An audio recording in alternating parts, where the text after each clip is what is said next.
di 24 Digital. Bersama kami kelompok 28. Nah, perkenalkan saya Sonia Nugra Putra sebagai moderator pada hari ini dengan NIM channel 11241190 dari kelas B.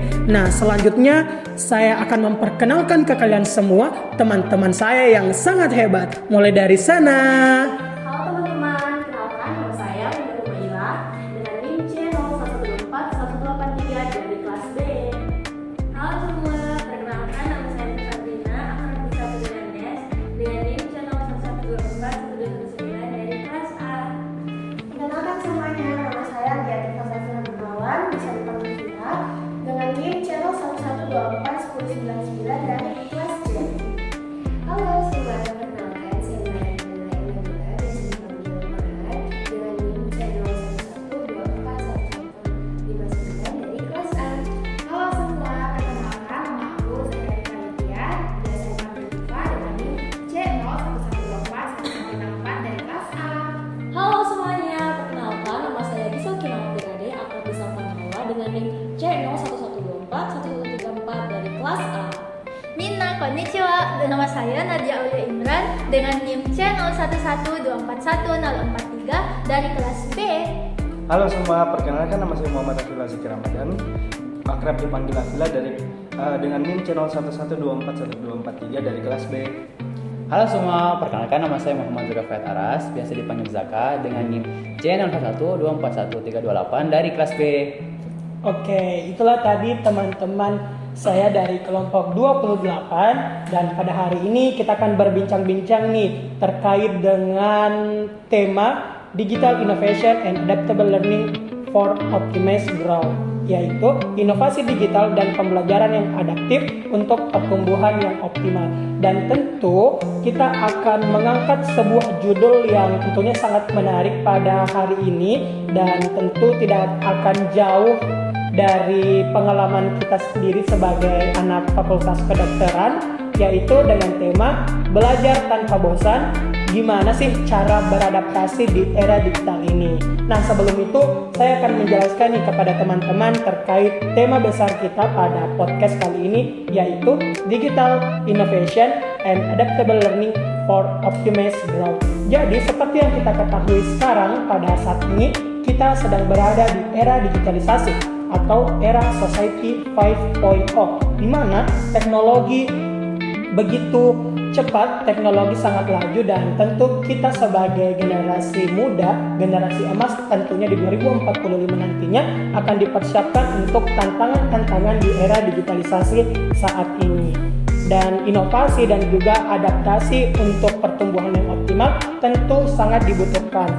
Nah, pada kesempatan kali ini kita akan berbincang-bincang kepada teman-teman kita terkait dengan bagaimana sih belajar tanpa bosan dan bagaimana caranya kita beradaptasi di era digital ini. Oke, tanpa berlama-lama langsung saja nih. Saya mau tanya-tanya dulu ke siapa ya? Ke Nawa nih. Halo Nawa. Oke, jadi menurut Nawa nih seperti yang saya jelaskan tadi terkait dengan digitalisasi. Nah, terkait dengan tren pendidikan digital saat ini Nawa, bagaimana sih Nawa tentang teknologi seperti e-learning, AI, dan juga aplikasi edukasi bisa mengubah cara belajar Nawa sendiri mungkin? Oke, baik. Jadi sebelumnya boleh tolong bertanya, Sony? Boleh. Ya, terima kasih banyak. Jadi kalau dari pendapat saya sendiri, bagaimana sih tentang AI ataupun tentang e-learning dan juga hal-hal lain yang berbau digital mengubah cara belajar saya? Menurut saya pribadi, kalau semisalkan kayak e-learning itu dan AI juga sangat membantu saya dalam belajar. Kenapa? Karena yang pertama itu bisa lebih efektif. Contohnya saja semisal waktu kita COVID itu kan kita di rumah masing-masing ya. Jadi kita juga itu nggak bisa ketemu secara langsung. Oleh karena itu ada suatu aplikasi yang bernama Google Classroom. Nah, Google Classroom ini tuh fungsinya sebagai kelas online yang dimana kita bisa memberikan tugas-tugas ataupun kita juga bisa menonton video-video materi yang guru kita sudah berikan. Kemudian selanjutnya yaitu AI atau Artificial Intelligence. Nah, saya rasa dengan adanya AI di zaman saat ini itu sangatlah membantu terutama bagi kita sebagai mahasiswa kedokteran. Apalagi kan semisalkan kita ini itu merasa jenuh dengan materi yang banyak yang kita hadapi di setiap bloknya. Oleh karena itu dengan bantuan AI kita bisa mungkin meminta AI untuk contohnya semisalkan merangkum materi ataupun juga semisalkan memberikan contoh-contoh soal. Saya sendiri kadang juga meminta soal-soal untuk AI buatkan kepada saya sehingga saya bisa lebih banyak untuk latihan soal. Nah, kemudian sebagai mahasiswa kedokteran sendiri kita juga perlu tahu nih teman-teman, kalau kita perlu bijak dalam menggunakan teknologi karena teknologi itu ibaratkan pisau bermata dua. Kenapa? Karena jika kita tidak bijak dalam menggunakannya maka kita bisa larut di dalamnya. Oleh karena itu teman-teman, kita perlu tahu bagaimana caranya untuk tidak menyalahgunakan teknologi. Sekian dari saya dan terima kasih. Oke, jadi tahan dulu nih Nawa. Oke. Tadi Nawa sempat mengatakan kalau Nawa pernah menggunakan aplikasi-aplikasi seperti Google Classroom dan juga seperti AI dan juga seperti e-learning. Iya, betul banget, Son. Jadi aplikasi-aplikasi ini sangat berguna untuk Nawa sendiri dan tentunya untuk kalau saya juga dan mungkin teman-teman lain juga merasa kalau hal tersebut memang sangat berguna. Dan Nawa juga tadi sudah memberitahu bahwa kita harus bijak dalam menggunakan AI karena tentu saja banyak sekali tantangan ataupun hal-hal yang bisa menjerumus kita ke hal-hal yang negatif dari penggunaan teknologi ini. Nah, berbicara tentang belajar dan juga berdasarkan judul yaitu belajar tanpa bosan, saya mau bertanya nih ke teman kita yang di samping sana, ada Mahar. Halo Mahar. Ya, halo Sony. Jadi saya mau tanya Mahar nih, kenapa sih Mahar banyak remaja yang cepat bosan saat belajar? Apakah itu termasuk faktor distraksi digital atau mungkin dari dalam dirinya itu? Silakan dijawab. Oke, nah kalau masalah bosan itu sebetulnya banyak sekali faktornya dan banyak sekali juga penyebabnya, dan bisa saja juga dari diri kita sendiri ataupun metode yang kita terapkan. Nah, kadang juga tuh remaja dia tuh cepat merasa bosan karena durasi belajarnya yang terlalu lama. Jadi semakin turun juga tingkat konsentrasinya, jadi semakin bosan juga seorang remaja itu. Nah, selanjutnya yaitu biasanya kalau belajar secara rutin itu remaja itu dia cenderung monoton dan tidak ada variasinya. Jadi akhirnya belajarnya itu jadi biasa-biasa saja dan ketertarikannya bisa saja menurun. Nah, selanjutnya itu lingkungannya yang kurang mendukung. Lingkungan yang kurang mendukung ini bisa jadi karena fasilitasnya atau mungkin di lingkungannya itu teman-temannya kurang juga minat belajarnya gitu. Atau mungkin di sekolah gurunya atau yang mengajar itu cara penyampaian informasinya kurang. Jadi muridnya itu tidak tertarik, jadinya juga malas belajar, jadinya juga bosan begitu. Nah, selanjutnya juga itu tidak ada umpan balik positifnya. Nah, umpan balik positif yang saya maksud ini itu berupa apresiasi. Nah, mungkin kalau seorang murid begitu atau kita ini remaja sebetulnya haus akan validasi ya. Jadi kita perlu sekali untuk diapresiasi walaupun usahanya tuh sangat kecil ataupun juga hasil belajarnya itu masih kurang memuaskan, tapi dari apresiasi tersebut kita bisa lebih termotivasi lagi. Nah, selanjutnya juga itu cara belajarnya atau metode belajarnya.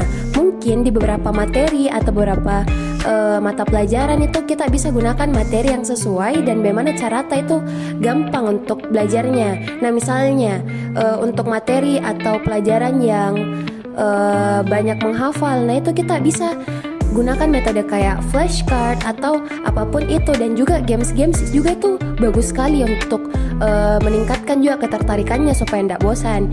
Nah, juga hubungan interpersonal antara pengajar dan juga yang diajar itu sangat diperlukan, karena kalau misalnya juga hubungan interpersonalnya itu tidak baik ataupun bagaimana gitu, jadinya muridnya juga bakalan cepat bosan gitu. Mungkin itu saja, Sony. Oke,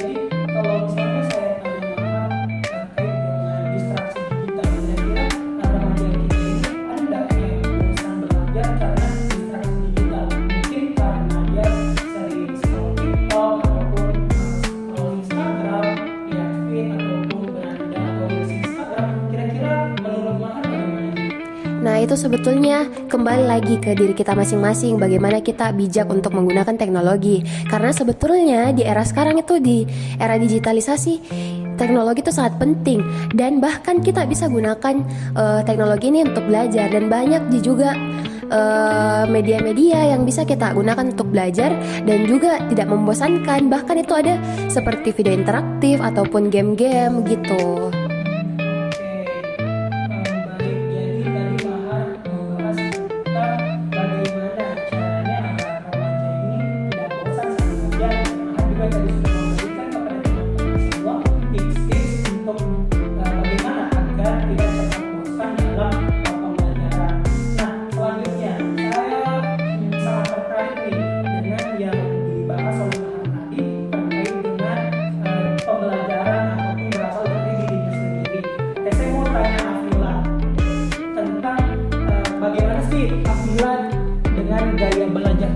Apakah Afila itu merupakan orang yang visual ataupun audio atau kinestetik, dan juga mungkin bisa diberi tips kepada teman-teman bagaimana agar dia bisa mengetahui bagaimana cara dari gaya belajarnya dia sendiri. Oke, makasih Sony. Kan kita tahu itu ada banyak cara belajar orang masing-masing berbeda-beda. Itu ada visual, ada kinestetik, ada audio. Saya sendiri itu pembelajar visual. Jadi kalau saya ingin belajar itu saya cari PPT, saya baca buku. Terus menurut saya itu kayak belum tentu cara belajar saya itu bagus buat orang lain. What works for me, ya belum tentu kalian bakal bisa juga. Terus intinya cari cara kalian sendiri. Kalau misal kalian belajar anatomi, kalian kayak kalau baca buku itu kayak masih kurang mengerti, kalian bikin flashcard. Atau kalau bisa, kalau kalian suka nonton video juga boleh. Terus ya intinya find your way in learning, and jangan lupa untuk enjoy. Oke, jadi Afila tadi dia itu termasuk yang visual.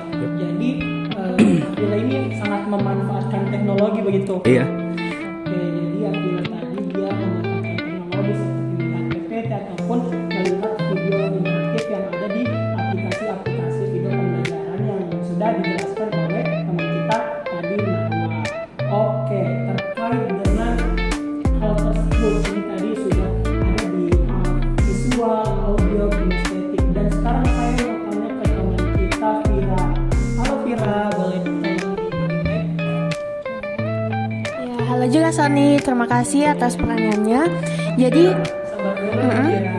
Jadi teman-teman, saya mau tanya Vira nih terkait dengan manfaat dari gamifikasi dan belajar. Seperti yang kita ketahui, kalau misalnya dari Vira tadi dia selalu saja melihat video pembelajaran, dan kan untuk orang-orang itu berbeda-beda seperti yang kita bilang tadi, dan mungkin ada juga orang yang senang saat belajar dia disandingkan dengan permainan game atau apapun itu. Saya mau tanya ke Vira, mungkin Vira juga pernah mengalami hal tersebut.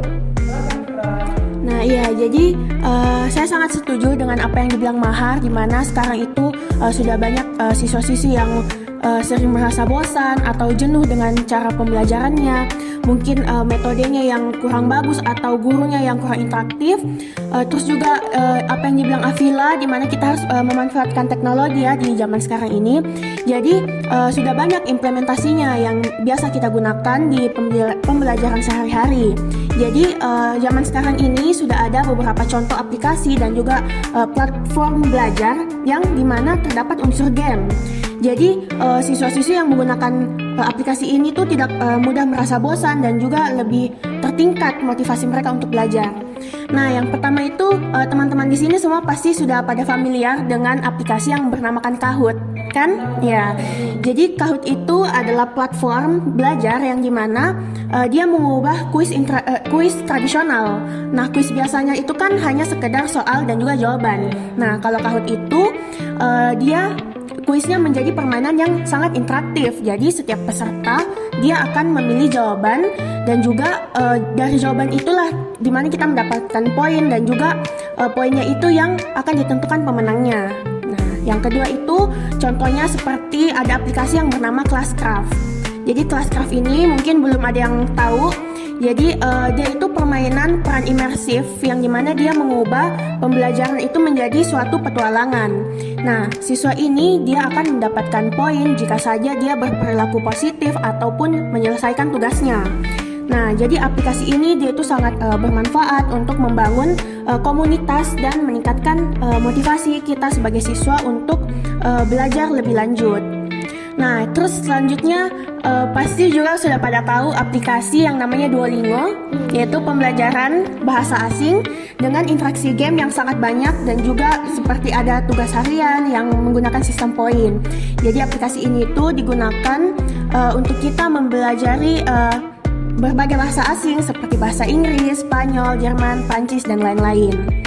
Nah, terus ada lagi yang namanya Quizlet. Nah, Quizlet ini dia mirip-mirip dengan Kahoot, mirip juga dengan Quizizz, tetapi yang membedakannya itu Quizlet itu dia menggunakan kartu flash, sama yang seperti Mahar bilang tadi, yaitu metode pembelajaran menggunakan flashcard, yang dimana contohnya seperti guru bisa membuat flashcards-nya sendiri atau menggunakan dari materi-materi yang sudah ada. Nah, aplikasi ini cenderung memfasilitasi pembelajaran multi indera dengan berbagai metode permainan. Nah, yang terakhir itu ada yang namanya Math Playground. Nah, pasti kita di sini sudah sering merasakan pembelajaran matematika itu membosankan, sangat jenuh ataupun kurang bisa dimengerti. Nah, Math Playground ini dia itu sangat berguna bagi teman-teman untuk mempelajari matematika yang berbasis game. Jadi dia itu dirancang untuk siswa dari tingkat dasar hingga menengah. Nah, game ini dia menyediakan berbagai permainan interaktif yang dimana dia membantu siswa untuk memahami konsep matematika itu dengan cara yang menyenangkan. Jadi ada puzzle-nya, ada mini games-nya, terus dia juga ada simulasi dan visualisasinya. Ya, jadi sekian ya Sony. Terima kasih.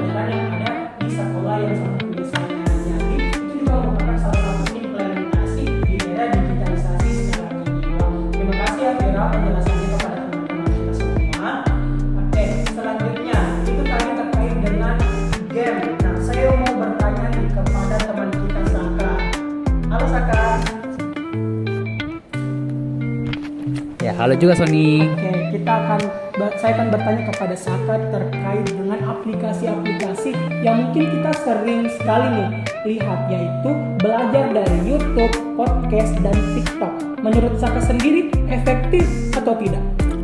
Ya, menurut saya sih jujur ya teman-teman dan juga Sony, kalau aplikasi seperti YouTube, TikTok ataupun kita belajar dari podcast itu sebenarnya sangat efektif menurut saya, karena mulai pertama mungkin dari YouTube kan kita bisa belajar dengan cara yang seperti yang dikatakan dari sama Vila tadi, itu kita bisa belajar secara visual. Jadi kita bisa melihat gambar, kita bisa melihat mungkin kalau kita mungkin dari mahasiswa kedokteran saat belajar faal mungkin fisiologi, kita bisa melihat, kita bisa menonton sebuah proses, entah itu secara animasi atau mungkin secara real seperti itu, ataupun TikTok lah. TikTok mungkin mirip ya seperti YouTube kalau kita itu menonton sebuah video, tapi bedanya YouTube dan juga TikTok itu dari durasi sepertinya. Jadi kita sebagai mahasiswa kalau misal kita mempunyai waktu belajar yang banyak dan kita tidak mengetahui atau tidak memahami suatu materi, kita bisa membuka YouTube untuk memperdalam kita punya materi ataupun ilmu. Dan juga yang terakhir itu dari podcast. Mungkin untuk podcast ini kita mungkin untuk mahasiswa ataupun ya untuk siswa juga yang memiliki metode belajar audio. Jadi sekedar mendengarkan sekedar mendengarkan suatu percakapan santai, kayak contohnya seperti yang kita lakukan sekarang ini, kita bisa sekedar mendengarkan percakapan santai yang tentunya memiliki sebuah pengetahuan di dalamnya. Kita bisa belajar secara efektif. Entah kita mungkin sedang melakukan sesuatu, kita sedang berada di perjalanan, kita sedang melakukan ini dan itu, kita bisa belajar, kita bisa mendapatkan pengetahuan dari di dalamnya. Mungkin seperti itu. Oke, jadi Safa bilang kalau dari teknologi ini, dari YouTube, dari podcast ataupun TikTok sangat efektif, dan saya juga merasakan hal tersebut. Tentu hal ini sangat efektif dari digitalisasi saat ini. Oke, selanjutnya saya mau bertanya ke teman kita yang ada di ujung sana, ke Winda, yaitu terkait dengan teknik Pomodoro dan juga meditation. Halo. Strategi anti bosan. Nah, menurut Winda bagaimana nih tentang teknik-teknik tersebut? Oke, terima kasih Sony. Nah, jadi menurut saya strategi yang harus kita lakukan itu ada teknik Pomodoro ya, dan teknik mind mapping. Jadi menurut saya kalau kita mau belajar, kita harus menggunakan teknik mind mapping, karena dengan menggunakan teknik mind mapping kita lebih mudah untuk mengingat, karena kita menulis sesuatu dengan menggunakan tulisan, dan kita bisa mengkreasikan sesuatu hal agar mudah kita ingat gitu.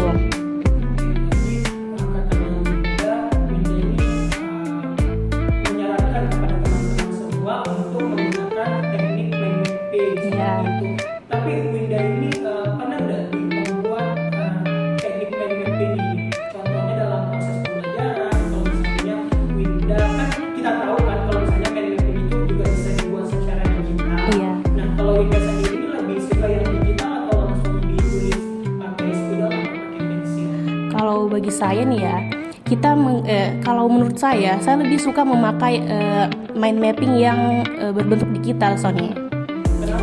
Karena kalau kita menggunakan yang versi digital, kita lebih mudah untuk mengeditnya, kita lebih mudah untuk banyak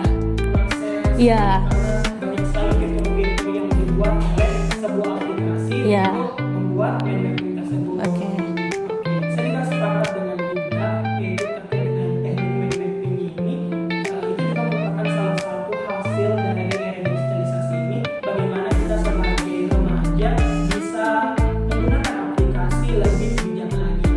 Tadi sudah mengenai teknik mind mapping teman-teman. Jadi itu tadi merupakan informasi yang sangat berguna untuk teman-teman gunakan.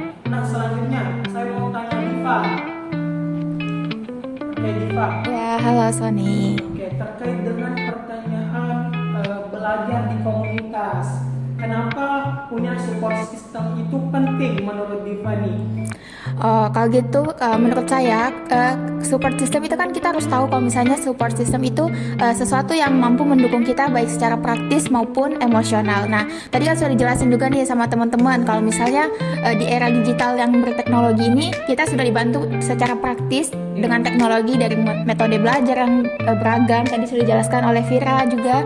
Nah, kita juga butuh dukungan secara emosional nih. Nah, dukungan ini kita bisa dapat dari mana aja, nggak harus dari keluarga, tapi bisa dari teman, dari sahabat, dari pacar juga mungkin bisa. Dari pacar. Nah, terus itu kenapa sih kita penting untuk punya? Nah, kita nih sebagai anak kedokteran itu kan biasa udah nggak bisa dipungkiri lagi ya, punya materi itu banyak, sehari itu bisa berapa, waktunya juga cukup panjang dari pagi sampai sore, belum praktikum, terus itu dan juga banyak hal lain kan yang bikin mungkin kita bisa stres nanti. Nah, jadi kita butuh dukungan baik secara praktis maupun emosional di mana kita bisa menyeimbangkan ini. Nah, apalagi kalau misalnya minggu-minggu ujian nih. Nah, minggu ujian kan biasa keluar dari CBT, depan pintu itu udah pada nanya nilai berapa. Nah, kalau misalnya nilai kita misalnya lebih rendah dari teman kita tuh biasanya kita udah mulai down, stres. Nah, kalau kita punya support system yang baik, pasti kita bakal didukung tuh kayak ya udah sini ayo belajar bareng kan bisa. Nah, menurutku makanya itu support system itu penting banget apalagi sebagai anak FK ya di sini. Gitu sih Son. Berbicara terkait support system, kalau kita mengaitkan dengan era digital sekarang ini, mungkin Diva punya support system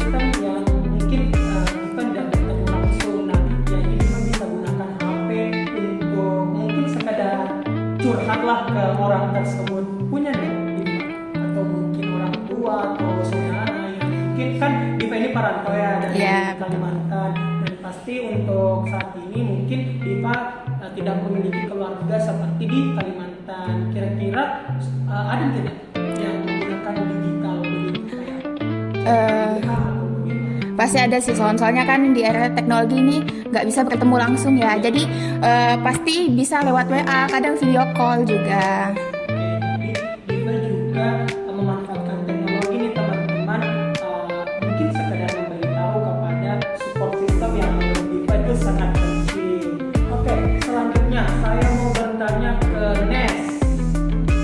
Oke, halo Nes. Hai Sony. Oke, saya mau bertanya tentang tantangan dan juga kendala dari mungkin cara belajar ataupun hal-hal yang berada di era digitalisasi saat ini. Dan bagaimana sih Next untuk mengatasi hal tersebut? Nah, kan sebagai anak FK itu banyak sekali tantangannya. Nah, menurut saya itu kita bisa mengubah pola pikir kita dengan berpikir growth mindset. Jadi kan ada dua pola pikir, satu itu yang growth mindset dan yang satunya lagi ada fixed mindset. Nah, yang growth mindset itu merupakan pola pikir yang mengajarkan kita bahwa kemampuan itu tuh bisa diubah dengan cara berusaha, dengan cara belajar, ataupun dengan ketekunan. Nah, sebaliknya kalau kita berpikir dengan fixed mindset, itu tuh kita akan merasa terjebak di situ-situ saja dan selalu merasa gagal karena kita berpikir bahwa kita memang tidak bisa pada hal tersebut. Seperti itu. Jadi menurut saya di era yang digitalisasi yang sangat berkembang pesat ini, kita selalu dituntut untuk selalu belajar, beradaptasi. Nah, dengan growth mindset ini menurut saya sangat penting untuk kita belajar beradaptasi. Jadi tadi Nes ini membahas tentang mindset atau pola pikir. Jadi salah satu caranya dengan mengubah pola pikir kita untuk kedepannya selalu berkembang. Kalau misalnya sebelumnya kita sudah melakukan ujian dan mungkin nilainya kurang memuaskan, dan tentu pola pikir kita akan berubah. Kalau misalnya kita mungkin sebelumnya selalu scroll TikTok ataupun menghabiskan waktu berjam-jam menggunakan teknologi yang sangat pesat ini, dan itu merupakan sebuah tantangan dan bagaimana cara kita untuk mengubah pola pikir tersebut. Nah, untuk yang terakhir ini saya mau bertanya kepada Nadia. Mungkin tidak jauh berbeda terkait dengan jawaban dengan Ines tadi. Mungkin dari sisinya Nadia ini sendiri, bolehkah saya meminta pendapat Nadia tentang mindset growth dan juga fixed mindset ini yang merupakan kunci adaptasi di era digital? Oke, terima kasih atas kesempatannya Sony. Jadi seperti yang disebutkan oleh Nes tadi, kita itu ada punya konsep growth mindset dan fixed mindset. Jadi sebelum itu saya mau dulu nih. Jadi seperti kata-kata bijak, segala yang baik itu dimulai dari diri sendiri. Jadi apa sih di era digitalisasi ini, apa sih yang bisa dimulai dari diri sendiri yang paling mudah dulu? Ya, itu jawabannya dalam mindset.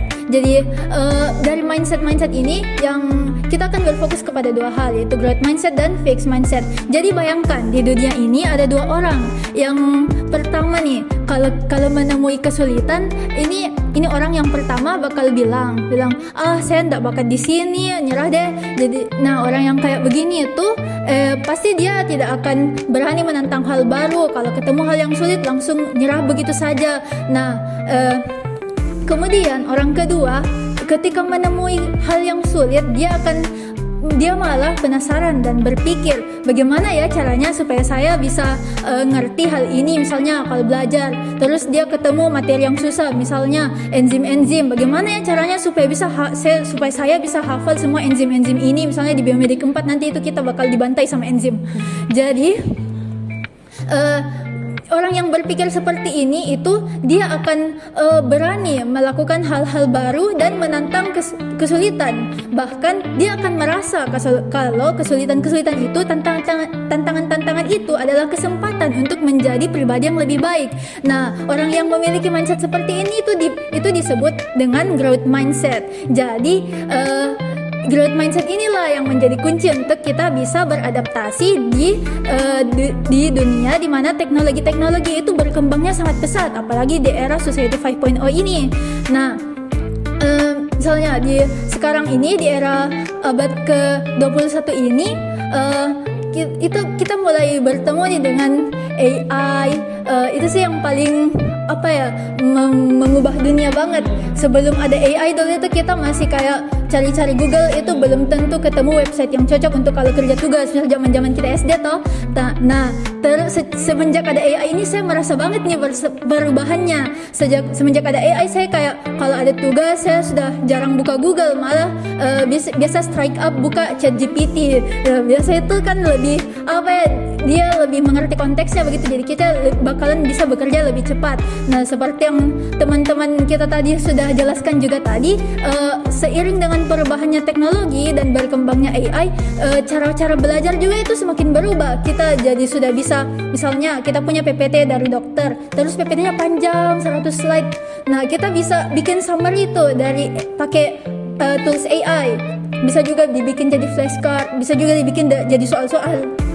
Itu bikin kita belajarnya lebih efektif.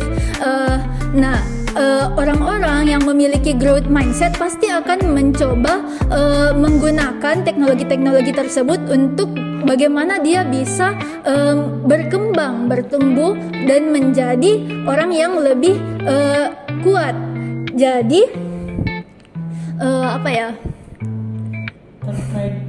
jadi kalau misalnya kita memiliki pola pikir yang mungkin untuk bertumbuh dan berkembang, tentu kita tidak akan dapat yang namanya hambatan dan juga tantangan ke depannya, apalagi di era digital saat ini. Nah, itu tadi tentang growth mindset Nadia. Kalau tentang fixed mindset, Nadia bagaimana? Kalau fixed mindset itu seperti yang saya sudah cerita tadi ya, orang kalau misalnya ketemu materi-materi yang susah misalnya di kelas, terus dia menyerah begitu saja. Baru coba satu kali bilang, saya tidak bakat di sini, malah berpikir bilang saya salah jurusan enggak ya.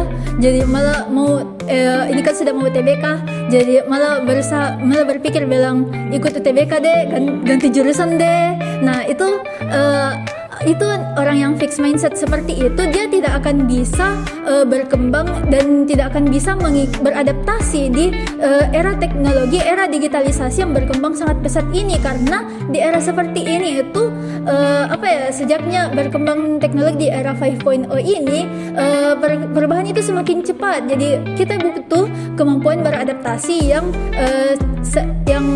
beriringan juga, yang seirama, jadi supaya kita tidak ketinggalan. Kita tidak boleh ketinggalan karena apa yang menjadi tantangan terbesar sekarang ini adalah berlomba-lomba untuk beradaptasi dengan teknologi. Misalnya kita sebagai calon dokter itu kita pasti suatu saat di zaman-zaman kita jadi dokter nanti itu mungkin sudah ada robot. Jadi robot yang misalnya dipakai untuk operasi. Jadi kalau misalnya kita tidak mau ketinggalan, kita harus mengembangkan diri, kita harus mengerti robotik kita supaya nanti kita misalnya bisa jadi operator robot itu dari saya. Terkait dengan mindset ataupun pola pikir dan yang sudah dijelaskan oleh Nadia tadi. Nah, itulah tadi beberapa mungkin poin-poin yang perlu kita bahas terkait dengan judul podcast kita pada hari ini, yaitu belajar tanpa bosan dan gimana sih caranya kita beradaptasi di era digital saat ini. Mungkin saya bisa rangkum nih. Jadi dari Nawa tadi dan juga kepada teman-teman sekalian, dia membahas tadi terkait dengan teknologi-teknologi seperti e-learning, AI dan juga aplikasi edukasi yang bisa mengubah cara belajar kita. Tadi Nawa juga sudah menjelaskan terkait beberapa contoh, dan selanjutnya terkait dengan gaya belajar yang sudah dijelaskan oleh Afila tadi. Dan selain itu ada juga tantangan dan hambatan yang dijelaskan oleh teman kita tadi Nes, dan juga seperti mungkin aplikasi-aplikasi yang tidak membuat bosan seperti game yang sudah dijelaskan juga tadi, dan juga terkait kenapa sih mahasiswa ataupun remaja-remaja saat ini bisa sangat bosan dan dengan yang namanya belajar, dan juga kepada teman-teman tadi juga sudah menjelaskan terkait dengan aplikasi-aplikasi terkait YouTube, TikTok ataupun platform lain yang bisa menjadi tujuan kita untuk mengembangkan diri. Dan yang terakhir tadi yang dijelaskan oleh Nadia, yaitu terkait dengan pola pikir, dan tentu yang paling penting itu adalah pola pikir kita sendiri, teman-teman. Kalau misalnya kita memiliki pola pikir yang positif terhadap teknologi ini, tentu kita akan menggunakan teknologi ini dengan bijak. Tetapi kalau kita misalnya sebaliknya, kita hanya menggunakan teknologi ini hanya untuk bersenang-senang ataupun mungkin untuk membuang-buang waktu saja, tentu hasil yang akan didapatkan dari penggunaan waktu yang terbuang-buang tersebut itu mungkin akan ke arah yang negatif. Nah, itu tadi mungkin beberapa poin-poin penting terkait dengan podcast kita pada hari ini. Saya ucapkan kepada teman-teman yang sudah, terima kasih kepada teman-teman yang sudah berbagi pengalaman ataupun berbagi cerita kepada teman-teman yang ada di rumah. Semoga teman-teman semua diberikan kesehatan, dan juga apa yang bisa disampaikan teman-teman bisa bermanfaat untuk teman-teman kita di rumah. Mungkin cukup sekian nih teman-teman pembicaraan kita ataupun bincang-bincang seru kita pada hari ini. Saya ucapkan terima kasih atas perhatiannya, dan sampai jumpa di 24 Digital selanjutnya. Dadah!